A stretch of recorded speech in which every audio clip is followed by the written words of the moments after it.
Yeah. Someone at the door, John. Now I'm here to stay. Tell me who the fuck gonna face the music? More brick laying, less screen time. Been cutting back on the daily usage. Long road for the road dogs, for the wind miles from the soapbox. Got BKTs on this bitch, so everybody getting rolled on. Yeah. Yeah, everybody getting rolled on.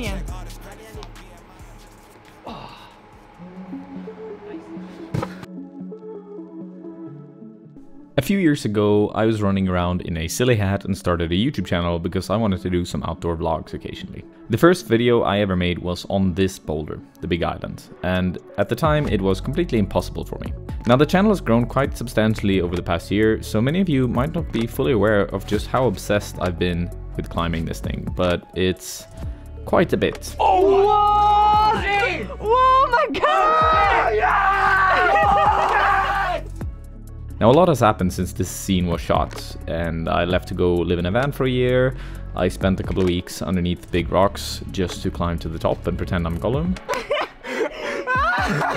And I suppose most notably, I completed a major goal of climbing a boulder of the grade V15. However, this pesky little boulder, the Big Island, is still my biggest obsession in climbing. Unfortunately, I haven't been able to spend as much time on it that I'd like, but this winter that's gonna change, and it's my #1 goal for the coming months.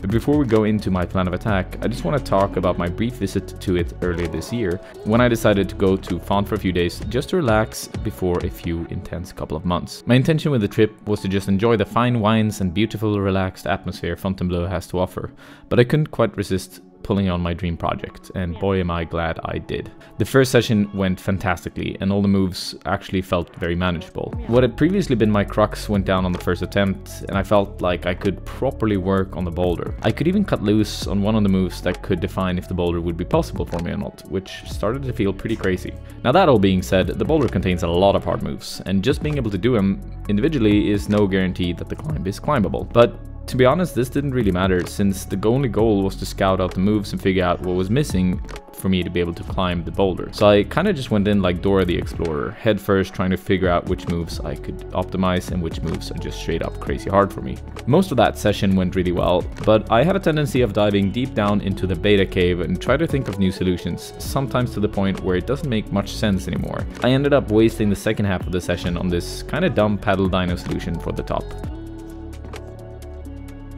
It did not work, but I think it could. However, it sucks ass for trying to do it from the bottom, so we're just gonna pretend that that beta doesn't exist. Anyway, the session ended and it was time to surrender. Now, as I mentioned, the goal was more to take a break than to focus on my life goal of climbing this boulder. So we spent some time seeing some pretty weird shit and climbing easier boulders, but I still needed one more proper session to be fully satisfied. And this, my friends, is where my psyche for this climb came back fully. You see, after a few failed attempts at a beta I'd been working on in the past, I noticed that I can try really hard and make myself clamp onto the wall like a massive squid. And this opened up a beta that makes it possible for me to link the move from the crux to the top without an insane amount of effort, meaning I just have to add some of the moves that I could do already back in 2019 together with this top part.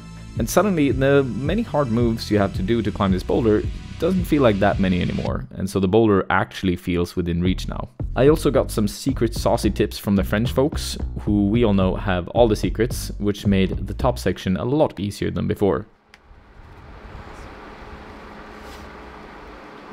Nice, come on. It's so good. So good. Now the final details that made all of this work was actually crimping this heinous sloper, making the cut loose at the end manageable. Kom igen. Yes! So good. Kom igen, fortsätt upp. Kom igen. Oh. Yes. Okay. Oh, thank you. So good. All in all, I'm just mega psyched, and this winter I'll do my best to progress on this boulder and hopefully one day take it down. Yes! Yes! Focus! Anyway, now it's time to talk about my plan of attack. In regards to training, there isn't a ton I want to mention that I haven't mentioned in the past, but I will add a few goals that I've set up. Since some of the holds on this climb are a bit open, I've decided to strengthen my 3-finger drag power. Now you see, if I don't train it, I'm comparably very weak on 3-finger drag. For instance, right now I can do around 10 to 15 seconds with 4 fingers and around 0 with 3. Because of that, I've set up the goal to do 5 seconds within 4 weeks. Now secondly, getting the left heel hook up is a lot about hip flexibility and splits work. It's gonna be a demanding factor for if I can do the climb or not, and I have to make sure that that move is as easy as possible. Right now I feel mega stiff after a bit too much video editing lately, so I've set up 2 goals. 1, get this stick to lift, and 2, get this stick to lift.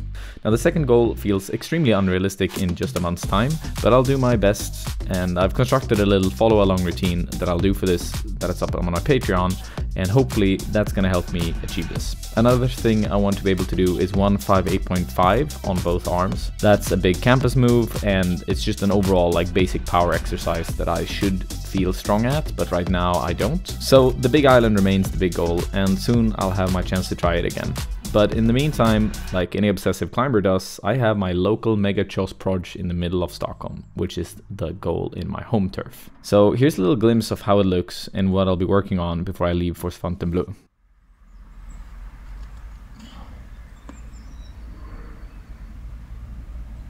Like Akvarn is one of those crags that it's kind of like the ugly duckling. If you look at it from the outside, it's probably not the most gracious crag, and it's probably not the one that most people would want to, you know, travel across the world for. And it's probably not the one that people would spend 7 years working a shitty project that kind of breaks every now and then.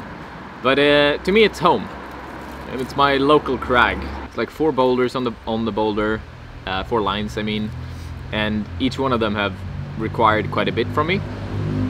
And the most demanding one is the one we're at today, which is Wild Style Assist. So Wild Style Assist is essentially just a project, an open project for anyone to try, and it consists of a very, very, very hard sequence into the stand start. Primarily it's 2 moves in the middle of that, which require a tremendous amount of effort to hold. And each of those moves is like, the first move is probably like 7C plus 8A, and the second one is 7C, 7C plus, stacked on top of each other. And followed by that is like an 8A, 8A plus, hard 3-move physical boulder. I did the stand start back in 2017, 1st of January, and I was like so freaking psyched. And at the time I even managed to figure out the starting moves and kind of think that I could do this at start already. But it proved to be quite a challenge, and so now I'm into year 7 of trying this thing.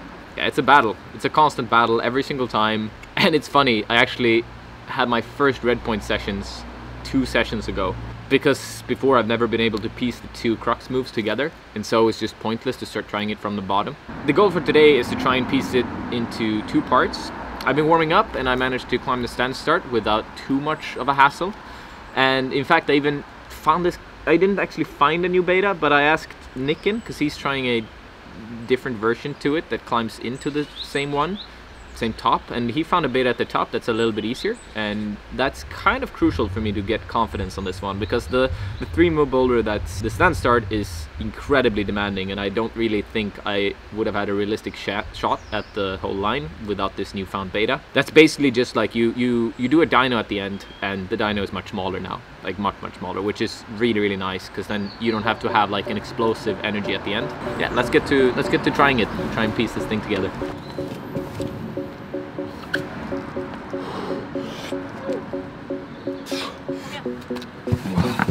That's a really good start. I rarely stick the first move, and the second one is actually easier. So I just have to recenter myself a bit and then get it done. Let's go.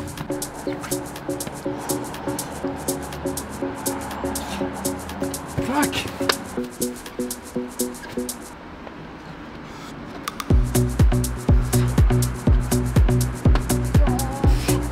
Oh, yes! Well, it's still really hard. The compression move is so spanned that it's hard to like get tension from the legs.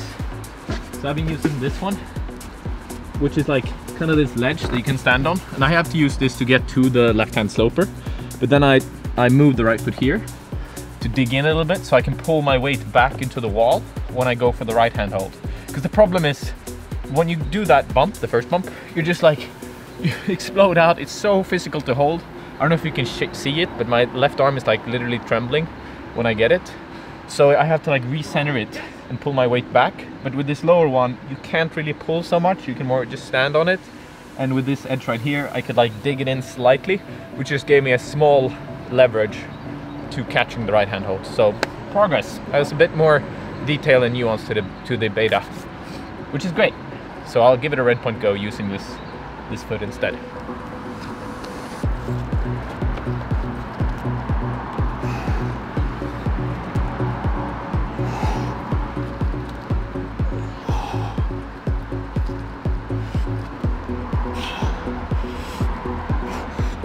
Nay!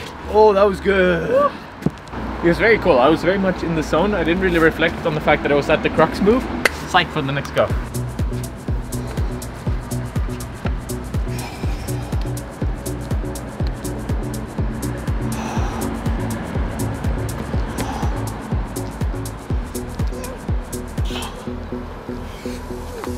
Nay! Oh yes! I am getting tired, but I still have enough juice for at least one more good attempt. So I'll give it one more go. And if I don't stick, whatever happens, I'll go as far as I can. If I do the boulder, that's great, obviously. But if I fall somewhere, I'll try and finish it off by trying to do it in 2 parts.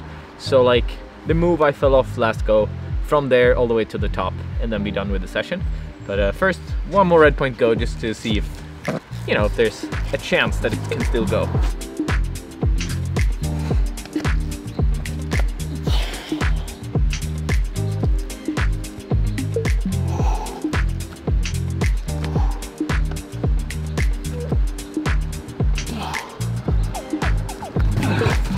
Slippery. This was worth doing the stand start from there to the top, or at least trying. Because if I can do those 2 links, I would say that's a very, very successful day. So yeah, I'll try and wrap up with that.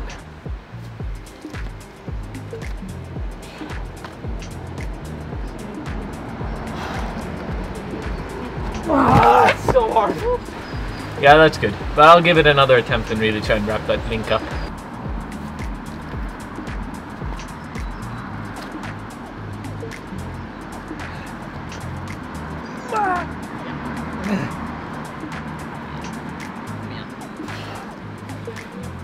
Oh my god. So I'll call it quits. Super psyched about the progress though, and I'm gonna psych myself up for another session later on. Subscribe if you haven't, and I'll see you guys in the next session. Peace. Oh, and lastly, since I started recording this episode, I managed the 5-second 3-finger drag hang on my right arm. Hey, that måste ha varit PB. But the left one is still lagging a little bit, but soon, my friends, very soon. Ja, kom igen.